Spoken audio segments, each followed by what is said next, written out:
नमस्कार दोस्तों, मैं रजत शर्मा आपका ट्रू क्राइम स्टोरी पर स्वागत करता हूं और उम्मीद करता हूं कि आप सब लोग स्वस्थ होंगे, सुरक्षित होंगे। दोस्तों, क्राइम की सच्ची कहानी शुरू करें उससे पहले अगर आप अपने इस चैनल पर नए हैं या अभी तक अपने चैनल को सब्सक्राइब नहीं किया है तो मेरी रिक्वेस्ट है कि आप सबसे पहले चैनल को सब्सक्राइब कर लीजिए और बेल आइकन प्रेस कर दीजिए आगे आने वाली वीडियो की नोटिफिकेशन के लिए। साथ ही साथ दोस्तों, कहानी में लास्ट तक बन रहे और कहानी के बारे में आपकी जो भी राय है वह भी कमेंट करके जरूर बताएं। दोस्तों, मेरा ये चैनल अभी नया है इसलिए मुझे आपके सहयोग की बहुत ज्यादा जरूरत है, इसलिए अपना सहयोग बनाए रखें। तो चलिए दोस्तों, अब हम आज की कहानी शुरू करते हैं। जिस तरह आईबी ऑफिसर चेतन प्रकाश की हत्या की गई थी, उससे हत्यारों को लगा था कि वे पकड़े नहीं जाएंगे, लेकिन पुलिस ने जब परत दर परत केस को खोलना शुरू किया तो चेतन प्रकाश की पत्नी अनीता और उसका प्रेमी प्रवीण दोनों बेनकाब हो गए। भारतीय खुफिया एजेंसी इंटेलिजेंस ब्यूरो यानी आईबी के सहायक तकनीकी सूचना अधिकारी चेतन प्रकाश गलाना बीती 14 फरवरी को 2 दिन की छुट्टी पर दिल्ली से अपने घर कोटा जिले की रामगंज मंडी आए थे। दिल्ली में वह अकेले रहते थे। उनके माता पिता रामगंज मंडी में और पत्नी अनीता 2 छोटे बेटों के साथ झालावाड़ में रहती थी। चेतन आमतौर पर महीने में 1-2 बार छुट्टी पर घर आ जाते थे। जब भी वह घर आते तो रामगंज मंडी में रहने वाले माता पिता से मिलने जरूर जाते थे। उस दिन भी वह रामगंज मंडी में अपने घर वालों से मिलकर शाम 6 बजे की ट्रेन से झालावाड़ के लिए रवाना हुए थे। उन्हें करीब 1 घंटे में झालावाड़ पहुंच जाना चाहिए था। जब रात 8 बजे तक चेतन घर नहीं पहुंचे तो उनकी पत्नी अनीता ने अपने रिश्तेदारों को फोन करके चेतन के बारे में बताया। अनीता के कहने पर झालावाड़ की गायत्री कॉलोनी में रहने वाले रिश्तेदार मनमोहन मीणा ने चेतन की तलाश शुरू की। इसी खोजबीन में रात करीब 8:30 बजे चेतन झालरापाटन भवानी मंडी मार्ग पर रेलवे की रलायता पुलिया के पास बेहोश पड़े मिले। मनमोहन मीणा ने अनीता को चेतन के अचेत पड़े होने की सूचना दी। इसके बाद रिश्तेदार बेहोश चेतन को एआरजी अस्पताल ले गए। जांच के बाद डॉक्टरों ने चेतन को मृत घोषित कर दिया। संदिग्ध मौत का मामला होने की वजह से अस्पताल से पुलिस को सूचना दी गई। पुलिस ने अस्पताल पहुंचकर शव का निरीक्षण किया, लेकिन शरीर पर चोट का कोई निशान नहीं मिला। पुलिस ने रलायता पुलिया के पास उस जगह का भी मौका मुआयना किया जहां चेतन अचेत पड़े मिले थे, लेकिन ऐसा कोई सबूत नहीं मिला जिससे पता चलता कि चेतन की मौत कैसे हुई। रिश्तेदारों की सूचना पर रामगंज मंडी से चेतन के माता पिता और अन्य घर वाले भी झालावाड़ आ गए। पिता को था बेटे की हत्या का संदेह। चेतन के पिता महादेव मीणा ने झालावाड़ के थाना सदर में बेटे की संदिग्ध मौत का मामला दर्ज करा दिया। पुलिस ने सीआरपीसी की धारा 174 में मामला दर्ज कर जांच शुरू की। पुलिस ने 15 फरवरी को चेतन के शव का मेडिकल बोर्ड से पोस्टमार्टम कराया। पोस्टमार्टम के बाद चेतन का विसरा जांच के लिए विधि विज्ञान प्रयोगशाला भेज दिया। खुफिया अधिकारी की मौत का मामला होने के कारण पुलिस हर एंगल से जांच कर रही थी।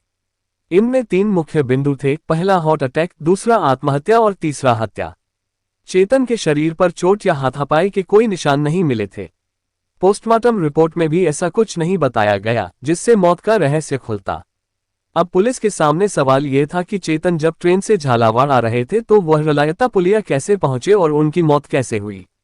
पुलिस कई दिनों तक इन सवालों के जवाब तलाशने की कोशिश करती रही, लेकिन कोई ऐसी महत्वपूर्ण जानकारी नहीं मिली जिससे चेतन की मौत के कारणों का पता चल पाता।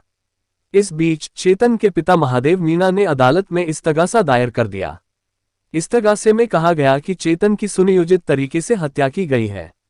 इस पर अदालत ने पुलिस को चेतन की हत्या का मुकदमा दर्ज करने के आदेश दिए। तब तक चेतन की हत्या को 3 महीने हो चुके थे।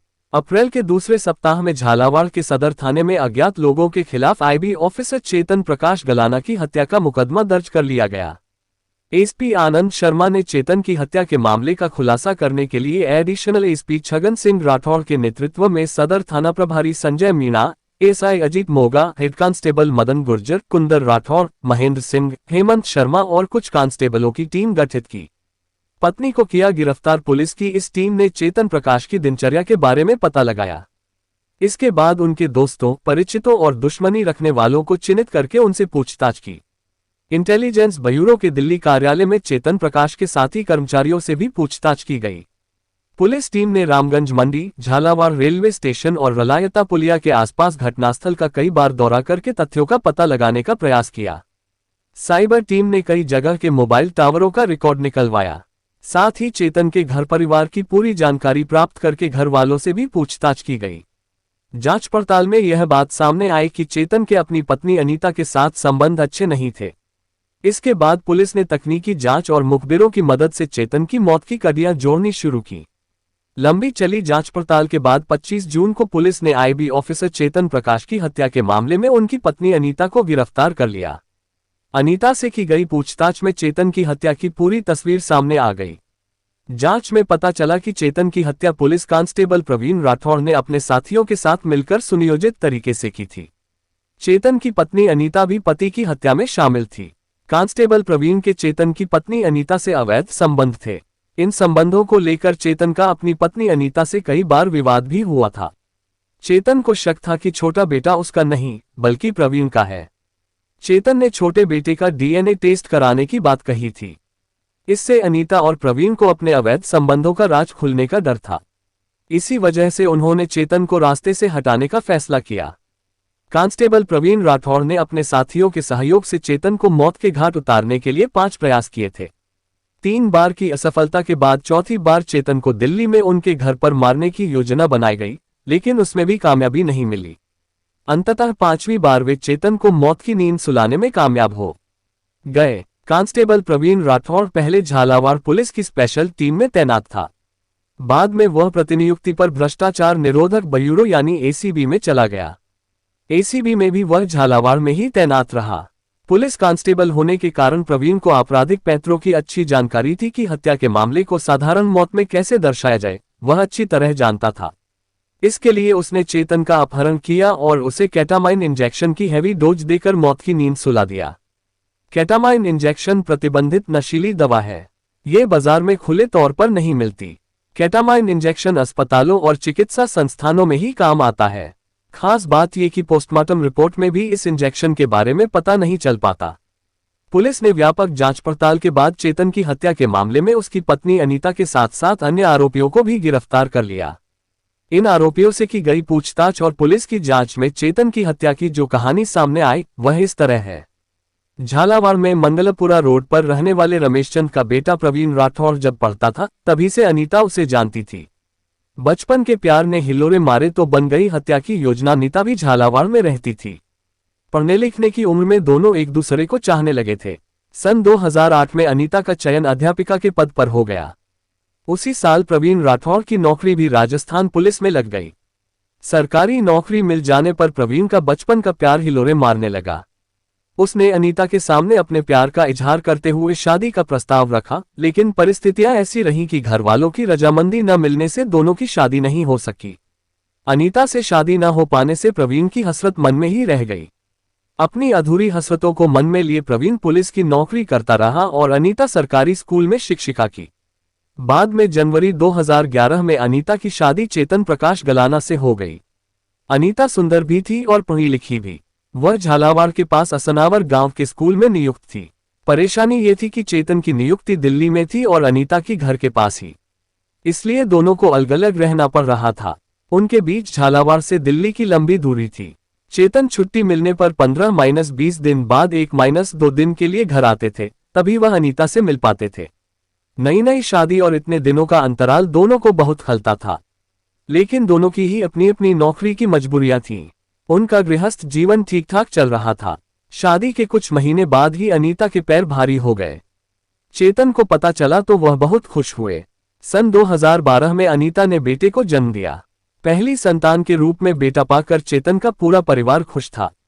बेटे का नाम क्षितिज रखा गया। क्षितिज समय के साथ बड़ा होने लगा। इस बीच 2011 में ही प्रवीण राठौड़ की भी शादी हो गई।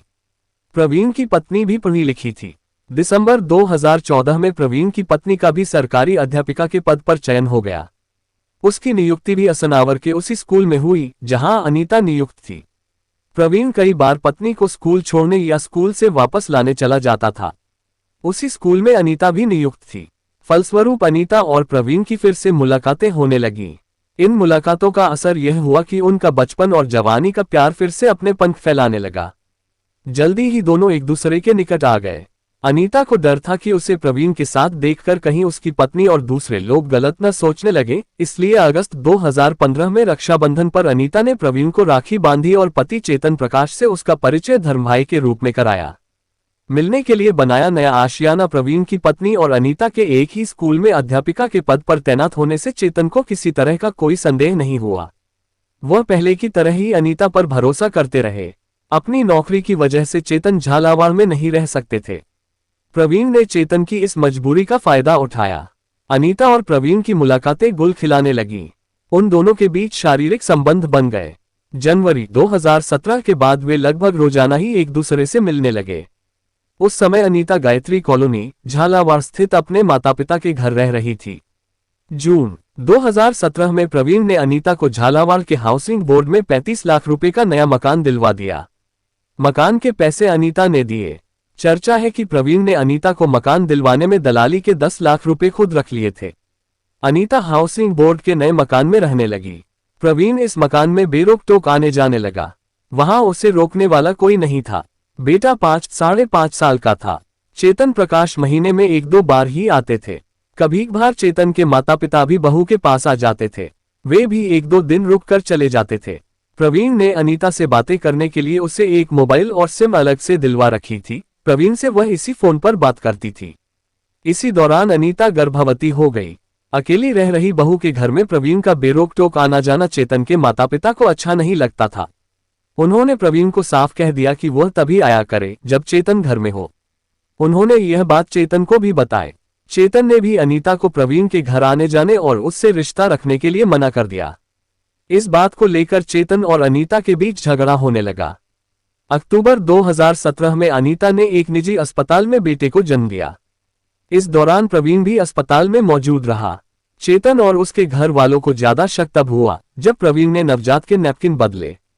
इस पर चेतन के घर वालों ने प्रवीण को फिर टोका, लेकिन उस पर कोई असर नहीं हुआ। प्रसव के बाद अनीता अपने घर आ गई, लेकिन प्रवीण को लेकर उनके घर में आए दिन लड़ाई झगड़े होने लगे। रोजाना की कलह के कारण अनीता ने 7 नवंबर 2017 को आत्महत्या करने का प्रयास किया, लेकिन उसे बचा लिया गया। अनीता के घर में होने वाली कलह को लेकर चेतन प्रवीण की आंखों में खटकने लगे। फलस्वरूप उसने चेतन को रास्ते से हटाने की योजना बना ली। प्रवीण की दोस्ती वाहनों की खरीद फरोख्त करने और आरटीओ एजेंट का काम करने वाले शाहरुख से थी। शाहरुख झालावाड़ के तोपखाना मोहल्ले का रहने वाला था। प्रवीण ने दिसंबर 2017 में शाहरुख को बताया कि उसकी रिश्ते की बहन को उसका पति मारता पीटता है। वह दिल्ली में कंप्यूटर पर काम करता है, उसकी हत्या करनी है। इसके लिए प्रवीण ने शाहरुख को 3 लाख रुपए की सुपारी दी। प्रवीण ने शाहरुख को चेतन की शक्ल भी दिखा दी। शाहरुख ने चेतन की हत्या की जिम्मेदारी लेकर इस काम के लिए अपने कुछ साथियों को शामिल कर लिया। 4 बार हत्या के प्रयास रहे विफल। प्रवीण और शाहरुख ने चेतन की हत्या के प्रयास शुरू कर दिए। प्रवीण ने अनीता के जरिए पता कर लिया था कि 25 दिसंबर 2017 को चेतन छुट्टी बिताकर ट्रेन से दिल्ली जाएंगे। ये जानकर हत्यारों ने ट्रेन में चेतन का पीछा किया, लेकिन सर्दी का मौसम होने के कारण चेतन ने मुंह पर मफलर लपेट रखा था, जिससे वे उन्हें पहचान नहीं पाए और दिल्ली जाकर वापस लौट आए। इसके बाद 4 जनवरी 2018 को चेतन छुट्टी लेकर झालावाड़ आए तो उन्हें ट्रक से कुचलकर मारने की योजना बनाई गई। इसके लिए बदमाशों ने झालावाड़ा के नला मोहल्ला निवासी ट्रक चालक शाकिर को 20,000 रुपए दिए थे। योजना के मुताबिक शाकिर को प्रवीण राठौर द्वारा उपलब्ध कराए गए ट्रक से चेतन की स्कूटी को रामगंज मंडी से झालावाड़ आते समय रास्ते में टक्कर मारनी थी, लेकिन उस दिन ट्रक पीछे ही रह गया जबकि स्कूटी आगे निकल गई। ये प्रयास विफल होने पर तय किया गया कि 5 जनवरी को चेतन जब झालावाड़ से स्कूटी से रामगंज मंडी जाएंगे तब उन्हें ट्रक से टक्कर मारकर कुचल दिया जाएगा। उस दिन शाकिर ने पीछा करके झरनिया घाटी के पास ट्रक से स्कूटी को टक्कर मारकर चेतन को कुचलने का प्रयास किया, लेकिन इस हादसे में चेतन गंभीर रूप से घायल होने के बावजूद बच गए। अलबत्ता उनकी स्कूटी जरूर क्षतिग्रस्त हो गई थी। 3 प्रयास विफल होने पर चेतन को दिल्ली में उनके घर में मारने की योजना बनाई गई। इस योजना के तहत झालावाड़ से आए बदमाश दिल्ली की निरंकारी कॉलोनी गुरु तेग बहादुर नगर स्थित चेतन के मकान पर पहुंच गए, लेकिन वहां पर कैमरे लगे होने के कारण वे वारदात को अंजाम दिए बगैर झालावाड़ वापस लौट आए। प्रवीण को अनीता से चेतन प्रकाश के आने और जाने की सारी जानकारियां मिलती रहती थीं। अंतिम बार भी प्रवीण को पता चल गया था कि चेतन 14 फरवरी की शाम को ट्रेन से रामगंज मंडी से झालावाड़ आएंगे। उस दिन पुलिस कांस्टेबल प्रवीण राठौर ने अपने साथियों शाहरुख, फरहान और एक नाबालिग किशोर के साथ मिलकर योजना बना ली।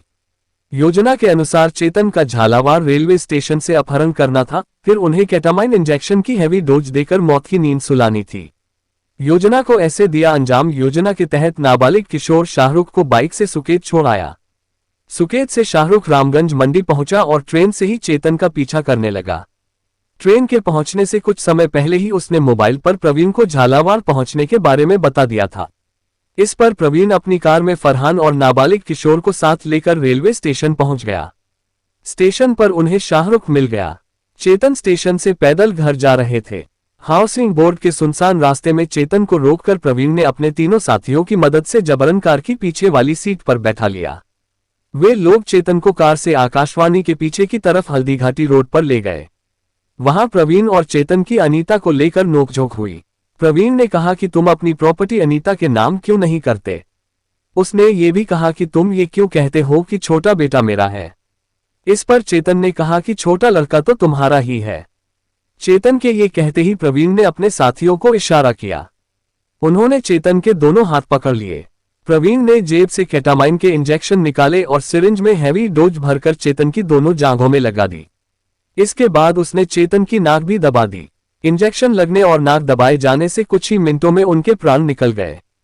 चेतन को मौत की नींद सुलाने के बाद प्रवीण ने उनकी जेब से मोबाइल निकाला और पुलिस को गुमराह करने के लिए अनीता को मैसेज किया कि वह ऑटो रिक्शा से पाटन होकर घर आ रहे हैं। इसके बाद प्रवीण और उसके साथी चेतन का शव रलायता पुलिया के पास फेंककर वापस चले गए। रलायता रेलवे पुलिया के पास चेतन के अचेत पड़े मिलने की कहानी आप शुरू में पढ़ चुके हैं। एडिशनल एसपी छगन सिंह राठौड़ के नेतृत्व में पुलिस ने व्यापक जांच पड़ताल की तो सबसे पहले पुलिस शाहरुख तक पहुंची। पुलिस ने उसे 20 जून को गिरफ्तार कर लिया। शाहरुख से पूछताछ में चेतन की हत्या का राज खुल गया। दूसरे ही दिन 21 जून को पुलिस ने उस ट्रक चालक शाकिर को भी गिरफ्तार कर लिया जिसने 5 जनवरी को चेतन को ट्रक से कुचलने का प्रयास किया था। 22 जून को पुलिस ने एक निजी अस्पताल के ऑपरेशन थिएटर इंचार्ज संतोष निर्मल को गिरफ्तार कर लिया। वह पहले अस्थायी रूप से राजकीय हीराकुंवर महिला अस्पताल और एक अन्य निजी अस्पताल में मेल नर्स का काम कर चुका था। उसे ऑपरेशन प्रक्रिया में काम आने वाली निश्चेतक दवाओं की अच्छी जानकारी थी। कांस्टेबल प्रवीण के साथ जिम जाने और क्रिकेट खेलने की वजह से दोनों में दोस्ती थी। प्रवीण ने पिछले साल 31 दिसंबर को रेव पार्टी में नशा करने के लिए संतोष निर्मल से केटामाइन इंजेक्शन मांगा था। संतोष ने दोस्ती के नाम पर उसे अस्पताल के ऑपरेशन थिएटर के स्टोर से चोरी करके 500 मिलीग्राम के 2 इंजेक्शन दे दिए थे। ये इंजेक्शन प्रवीण ने संभाल कर रखे और चेतन की हत्या के लिए इनका उपयोग किया। इस इंजेक्शन के सबूत फोरेंसिक जांच में भी नहीं मिलते हैं। परत दर परत खुलते गए राज। इसके बाद पुलिस ने 24 जून को चेतन की हत्या में शामिल एक नाबालिग किशोर को पकड़ा। उससे वारदात में इस्तेमाल की गई बाइक और मोबाइल बरामद किए गए। ये किशोर शाहरुख की आरटीओ एजेंट की दुकान पर काम करता था। चालाक कांस्टेबल प्रवीण ने वारदात के दिन खुद का मोबाइल साथ नहीं रखा था। उसने शाहरुख से बात करने के लिए उस किशोर के मोबाइल का उपयोग किया था। ये किशोर चेतन की हत्या की योजना में 25 दिसंबर से 14 फरवरी तक शामिल रहा।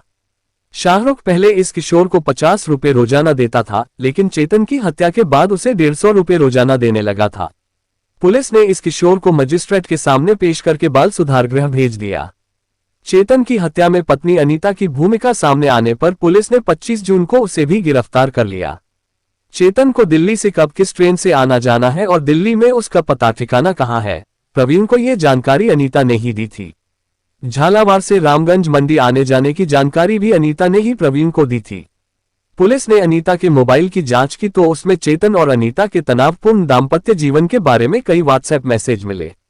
प्रवीण के कहने पर अनीता ने मोबाइल फॉर्मेट करवाकर पूरा डेटा नष्ट कर दिया था। चेतन की हत्या के बाद प्रवीण ने अनीता को दी हुई सिम भी वापस ले ली थी। अनीता से पूछताछ में पता चला कि प्रवीण उसके प्यार में इतना डूब गया था कि चेतन से बेइंतहा नफरत करने लगा था। वह नहीं चाहता था कि अनीता किसी और से बात करे या संबंध रखे। उसने अनीता से कहकर उसके पति के साथ फेसबुक पर पोस्ट किए हुए फोटो भी हटवा दिए थे। वह अनीता से कहता था कि अगर उसने उसका साथ नहीं दिया तो वह आत्महत्या कर लेगा।